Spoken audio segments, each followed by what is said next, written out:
Fake news na naman ni SMNI, guys. Meron kasi nag-send sa akin nito. At actually, bago may nag-send sa akin, nakita ko na to. Nagulat din ako dun sa sa ibinalita. Nagulat ako dun sa ibinalita. Kasi alam niyo naman kahapon, meron na tayong pinag-usapan na fake news ni SMNI, di ba?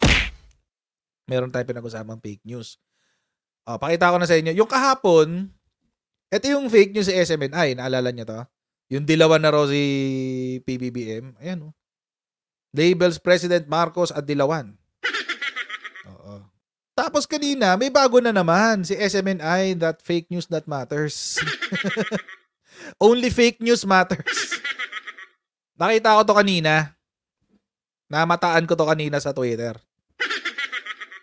Ayon kay Senator Amy Marcos, walang pondong inilaan ngayong 2024 para sa flagship infrastructure projects ng DPWH. Naakaloko naman tong balita na to, SMNI.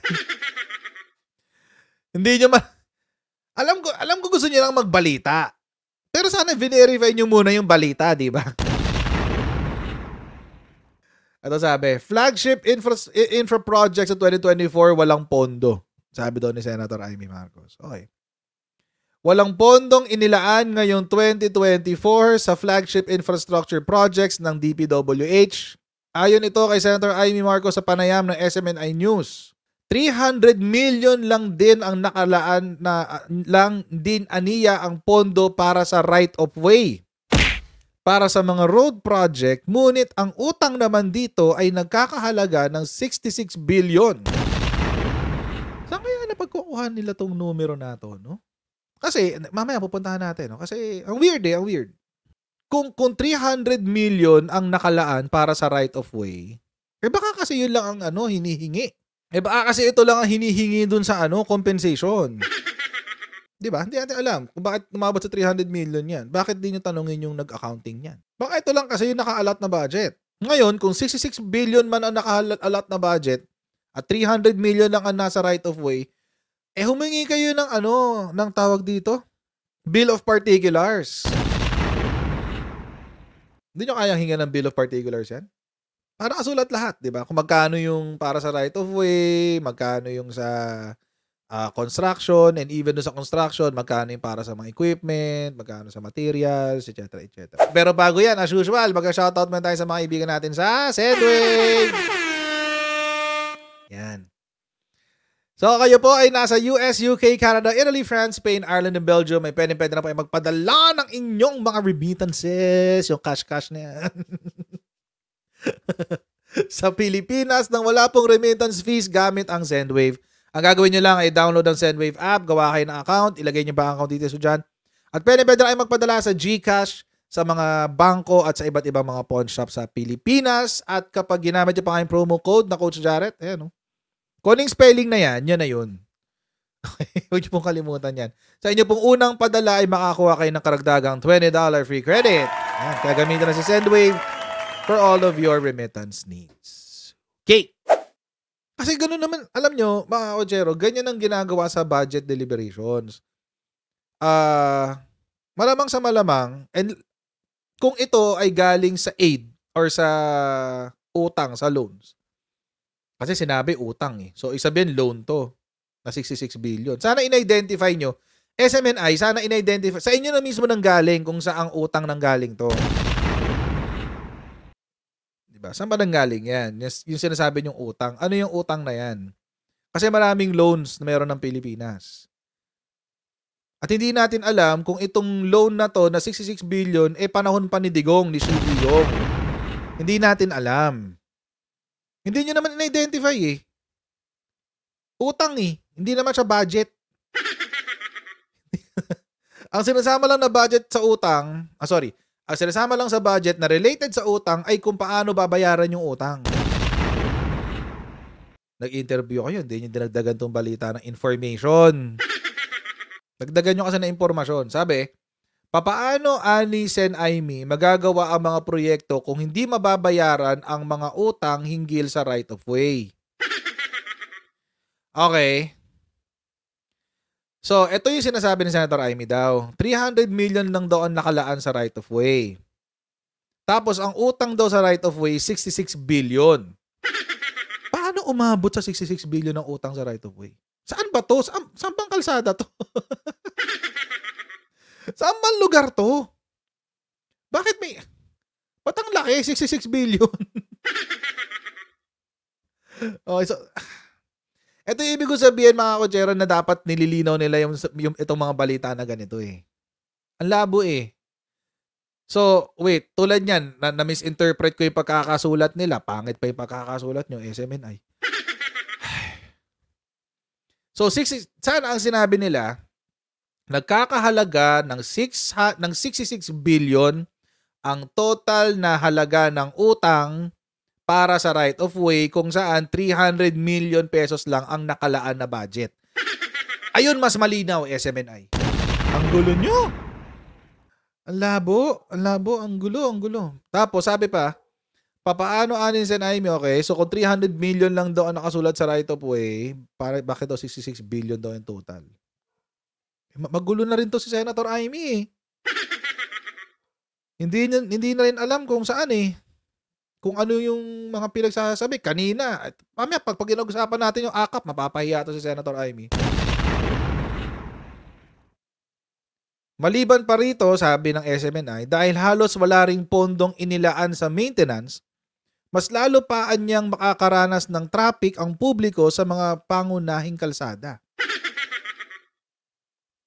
Parang ang weird na hindi popondohan ng DPWH ang maintenance. Kasi kasama yun sa MOOE nila. Kasama yun sa MOOE nila eh. Wait, tingnan nga natin. Tingnan natin ha. Wait. Tingnan natin. Okay. Wait lang ha. Tingnan natin talaga kung walang budget. Kasi, nakakaloko to kung meron. Medyo mabagal ang internet ko, pero lagyan natin dito. Yan. Sabi, ayon kay Senator Amy, ikinahihiya niya ang sitwasyon dahil mistulang inaasahan ng publiko na pagka Marcos ay tutok sa infra projects gaya ng kanilang amang si dating Pangulong Ferdinand E. Marcos Sr. Subalit iba naman ang nangyayari sa kasalukuyan. So ngayon, mga kotsero, dito sa kwento ni SM Manyak. Ni SM Manyak,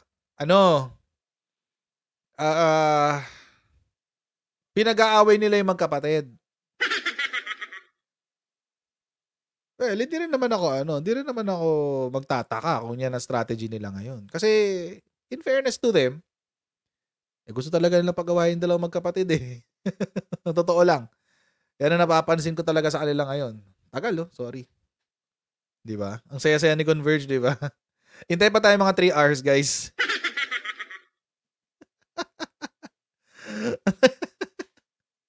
Di ba? Hintay tayo mga 3 hours pa.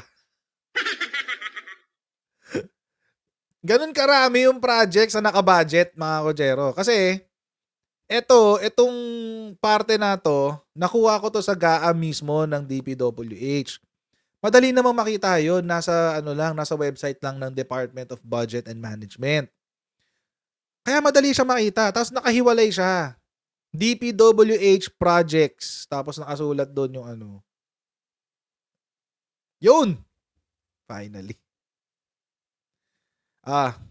DPWH. Ayan 984 billion 890 million 388,000. Ito yung maintenance 7 billion 158 million 842,000. So, ang total budget niya is nasa 1.3 trillion.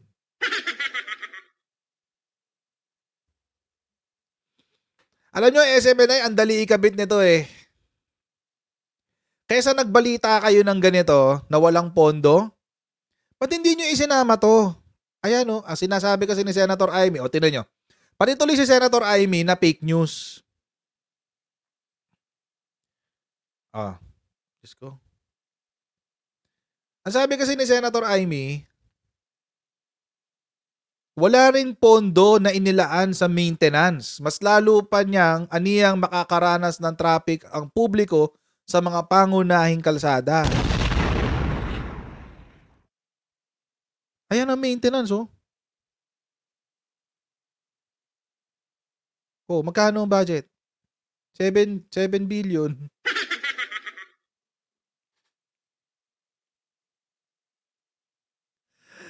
Kayo talaga, if it's from SMNI, it must be fake news.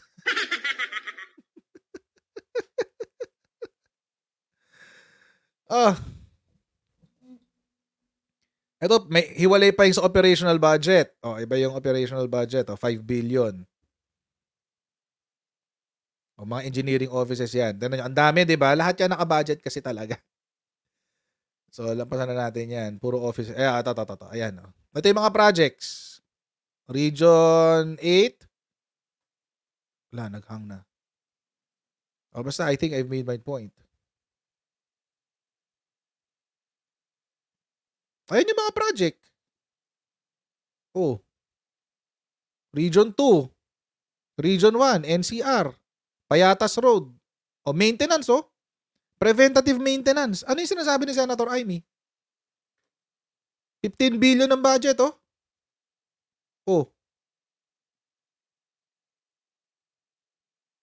Ano to?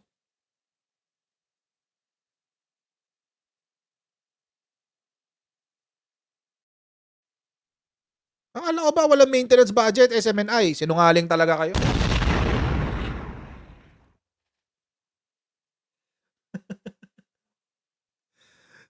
Sinabi, walang pondong inilaan sa maintenance eh.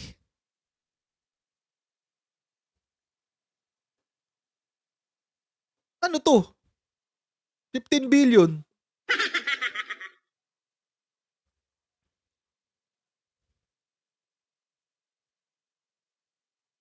Hindi pa pondo yan. Hindi pa pondo yan. Ayan lahat to preventative maintenance. Ayan. Tapos ito, bumalik na sa Region 1.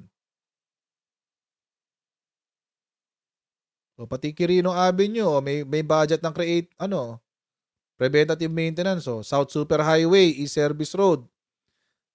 E-Service Road ulit, kilometer 17. K17. West Service Road din, Naka-budget naman pala. Kano kaya sa Davao? Tingnan natin sa Davao. Tingnan natin. Wait. Wait lang. Mahahanap. Ito, construction of flyovers, underpasses, long span bridges. Flyover along Circumferential Road, Pampanga. Flood control structure, Pugaan River, 100 million. Flood control Umalag River, Cagayan de Oro, 159 million. Ano pinagsasabi?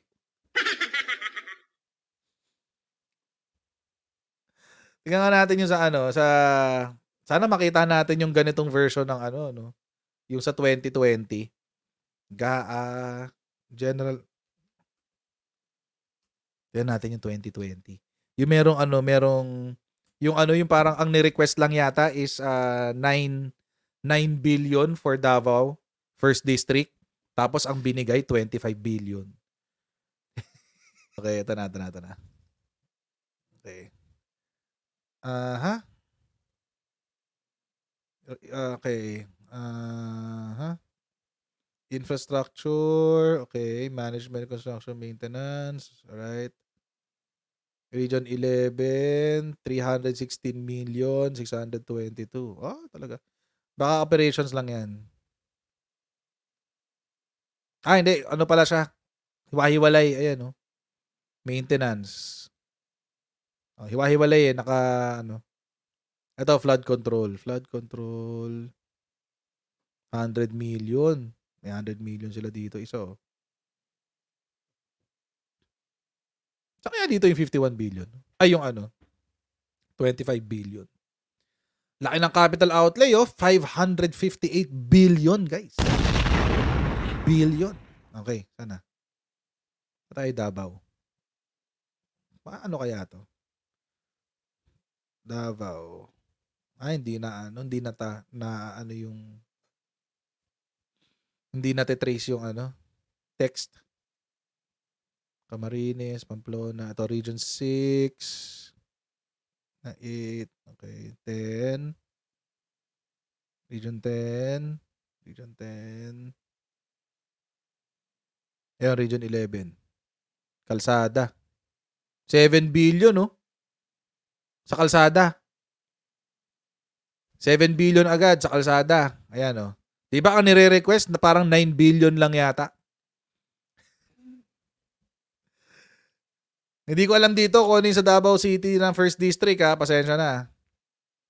Usually, yung sa 1st District, ang nakikita ko, puro number yung mga puro number yung mga kalsada. I'm not sure, pero ayan, Davao City, ito, 200 million. Alternate road, 172 million. Alternate road lang, 172 million. Grabe, Alternate road ulit, 26 million. Alternate road ulit, 110 million. Davao City yan, guys. Davao City. 73 million sa bypass road. Bypass construction. 500 million. Package 17 ng Davao City Coastal Bypass Road, 376 million, 371 million, 362 million. Aabot nga ng 25 billion. Ang lalaki. Aabot nga. Aabot, guys. Dito pa lang Dito pa lang may almost 500, 800. Dito pa lang sa tatlo na to, nasa 1 billion ka na Kalsada pa lang yan. Aabot nga. 25 billion. 2020. Sa tanong ni Elvin Celebran, anong range of year? 2020. Ito yung di ba tatlo yon? 2020, 2021, 2022. Ito yun. 2020 to. Grabe, Papalang level talaga, Grabe siya, Ito naman to. Puro kalsada. Saka yung flood control, Flood control. Puro bypass to, meron pa, Kotob, Region 11. City Engineering Office. Okay. Region 12 pala yan. Engineering Office. Okay.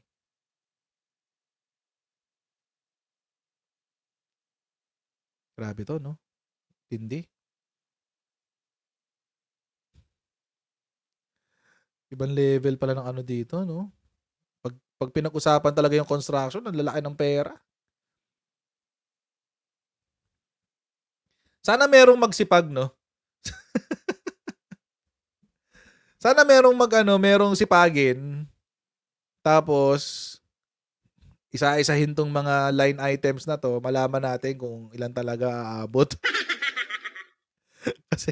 Dito kasi nakuha yan dito sa breakdown. Ayan, Details of DPWH programs and projects. Ayan, sa General Appropriations Act Fiscal Year 2020. Ayan, DBM. But anyway, hindi naman yan yung topic natin. Na ko lang kasi yung 51 billion nga ni Pulong, di ba? Na ngayon hindi na pinag-uusapan kasi ang dami nilang pinantatakip Ang dami pinantatakip, guys, sa 51 billion. Tinawag na bangag si Presidente para hindi na pag-usapan yung 51 billion. Di ba? Sumugal siya ng inciting to sedition para lang pagtakpan yung 51 billion.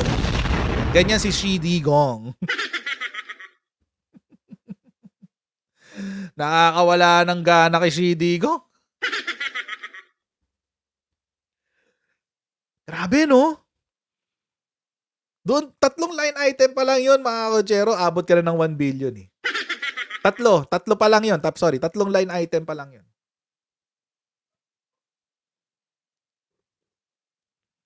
Hirap pagtanggol ni si Digong. So basag agad yung fake news ni SMNI. Basag agad. Nakita naman natin yung mga budget eh. Ito yung budget sa current. Ayan lahat yan. Region 11, Region 12, 2 billion ang budget. Ito, flood control ng Region 11, 2 billion ang budget.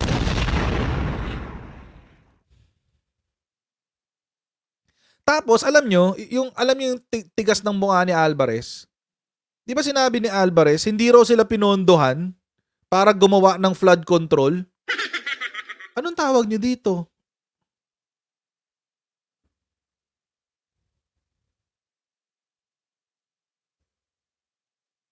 Tulad nito, magkano pondo dito? 2.7 billion pesos para sa flood control project. Tapos sasabihin, hindi pinondohan ng Davao?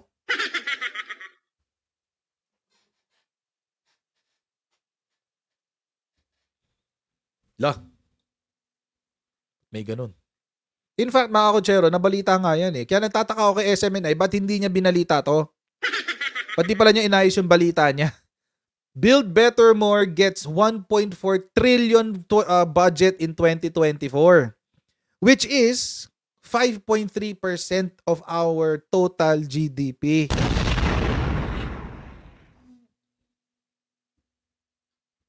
%5.3%, guys. Ang laki niyan.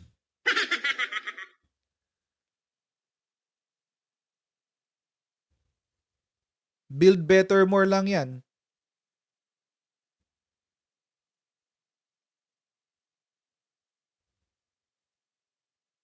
Ito yung sabi. Uy, si Bea. Anyway. The administration proposed a 1.4 trillion budget for various infrastructure projects under the Build Better More program in 2024, which is equivalent to 5.3% of the country's GDP. Magkano yung inaprubahan ba? Nasa 1.3, di ba? So, konti lang ang binago.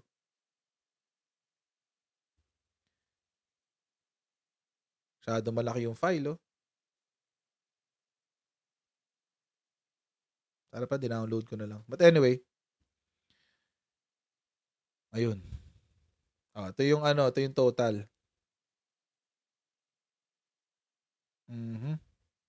Di pala yung total. Pang lang pala to. Pang projects lang to. Wala pa yung iba. Anyway.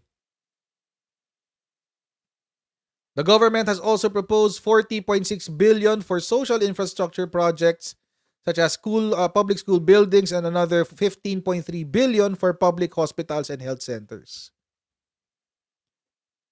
So dapat, mga kotsero, akin lang naman. Hindi ko naman sinasabi na, hindi naman ako journalist. So hindi ko alam kung ano yung mga dapat gawin ng isang journalist pagdating sa ganitong klase mga sitwasyon.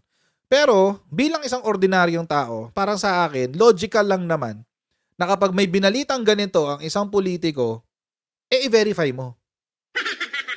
At i-double check mo. Double check mo para malaman natin kung talagang may katotohanan yung balita mo. Or yung balita ni politiko. Whoever this person is. I don't even care if it is Senator Amy Marcos or PBBM or anyone. Administration or not. Kapag mayroong mga ganung balita, kayo na mismo mag-verify. Kasi trabaho nyo yun eh. Hindi naman namin trabaho yun eh. And mga kotsero, the reason why ngayon people like me exist, vloggers like me exist, is because of this. Yung kakulangan nyo dito.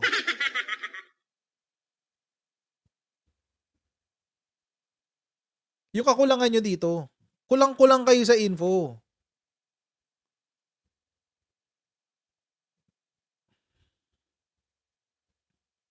Kulang-kulang kayo sa info.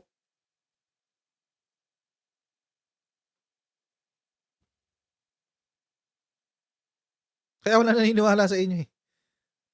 SMNI is the ABS-CBN of the Dutertes. Tapos SMNI is the new Crappler. Kayo na ang bagong Crappler. Pinaltan nyo na sa trono si Crappler. Ay, hindi. Di pala pinaltan. Tay na kayo. It's a tie. It's a tie na ngayon. It's a tie.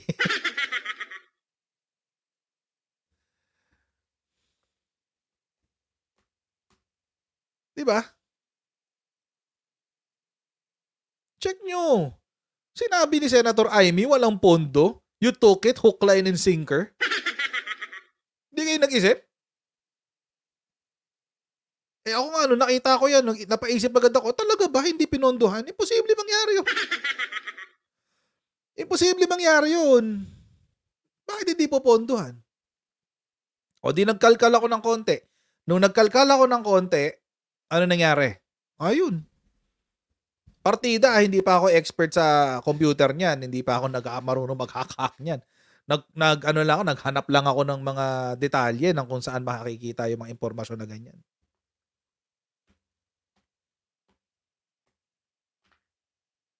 Naalala ko dati, hindi ko lang confirm, pero may nagkwento sa akin. Kwento lang naman. Hindi ko pa nakikita yung, sinabi lang daw may video, pero hindi ko alam kung totoo. May video daw si SMNI. Si Pastor Canor. May video daw si Pastor Canor na nagsasalita siya, galit na galit siya kay PBBM. Tapos sinasabi niya, parang napakita ko pala yun dito. May video nga yun. Na kung hindi raw dahil sa kanila, hindi raw siya mananalo sa eleksyon. Kasi wala rong kumarga kay PBBM, SMNI lang daw. Daga ba? Alam nyo, kahit hindi nyo kinover si PBBM, maraming vloggers ang magko-cover sa kanya. Kahit hindi nyo siya kinarga, maraming vloggers ang kakarga sa kanya. Hindi niya kayo kailangan. Nung eleksyon. Ay nako. Sila lang daw kasi ang mainstream, quote unquote. Sila lang daw kasi ang mainstream media na nandun. Hindi naman kayo mainstream media, you're alternative media. Alter media din kayo. Pareho lang kayo ni Crappler. Alternative media. Nagpapanggap kayo pareho na mainstream. Nagpapanggap kayo pareho na mainstream. Hindi naman kayo mainstream. Pareho kayo alternative media. Nagkataon lang na kayo may prangkisa. Si Rappler wala. Pag si Rappler nagkaroon ng prangkisa, ayun, good luck. Talo na kayo ni Crappler.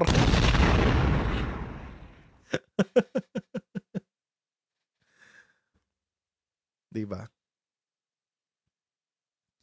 Alam nyo mga kotsero, simple lang naman sa akin eh. Kung may tampo ka sa administration, wala problema, magtampo ka. Sa mamaloob mo.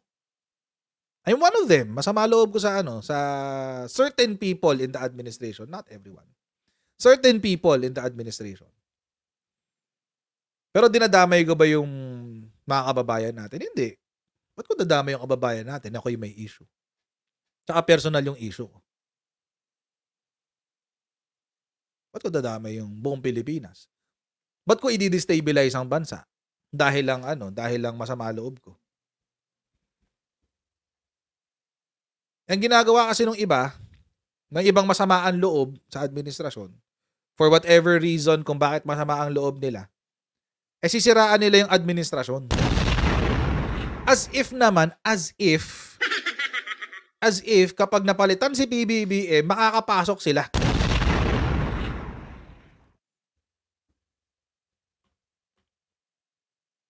Oh, let's say, assuming, totoo yung assuming na mag-work yung distab nila. 'Di ba? Assuming mag-work yung distab nila, yung destabilization nila. Tapos makaupo si VP Sara bilang presidente, but I don't even think it's remotely going to happen.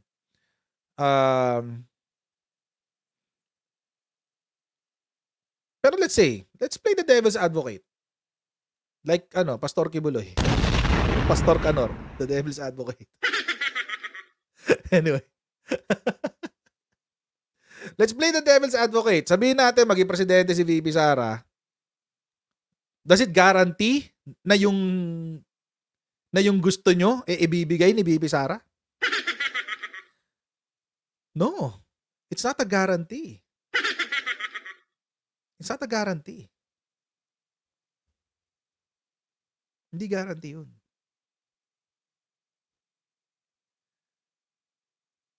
Ang sigurado lang tayo, magbabayad ng utang kung sino man yung inupo. Sigurado tayo dyan. Babayad utang. Kung sino man yung inupo. At uunahin sila. At bago pa makarating sa'yo, baka nakalimutan ka na.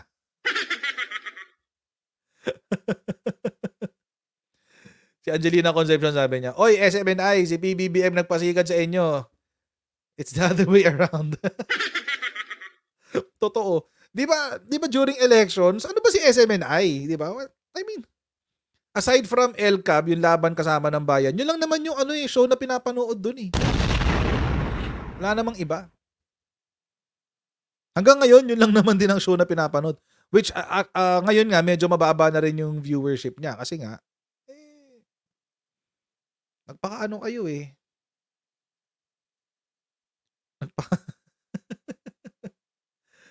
Tinurn off nyo yung mga audience nyo eh.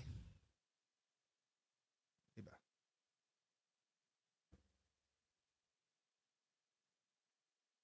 Kung may tampo kayo sa admin, keep it to yourself. And do your job. May trabaho kayo eh. May trabaho kayo. May mandato kayo. Na nalagay nyo sa sarili nyo. Wala naman nagkuto sa kanila na gawin nyo to eh, gawin nyo yan, gawin nyo to, etc. etc. Wala naman ganun eh. They took on that role. Diba? Nilagay nila sa sarili ng mga balikat na kami ay magiging media ng Pilipinas. So you have the responsibility na magbalita ng tama. Diba? At the end of the day, whatever yung bias nyo, whatever yung kung ano man yung pinaglalaban nyo, mas kapanipaniwala sa, at least sa grupo nyo. Diba? Kaso wala eh. Wala. Tinake advantage yung tiwala ng mga tao sa inyo eh. Sorry na lang kayo. Ganyan na lang. So maraming pong salamat sa panonood sa ating live stream, guys. It's all because of you. That's why I'm here. At maraming pong salamat sa inyo patuloy na pagsuporta sa ating channel. Huwag niyo pong kalimutan mag-subscribe sa Coach Jared YouTube channel and paki-follow ang ating Facebook page, Coach Jared na pangalan nila. See all of you in the next Coach Jared Live. God bless. See you next time. Bye.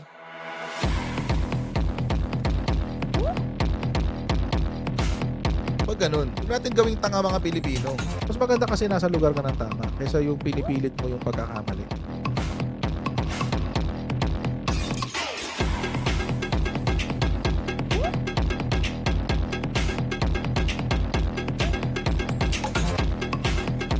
Are they willing to go that far? Hindi nakakalimutan ng Pilipino yan hanggat di nasasagot niya. Sino ngayon nagsasabi ng totoo?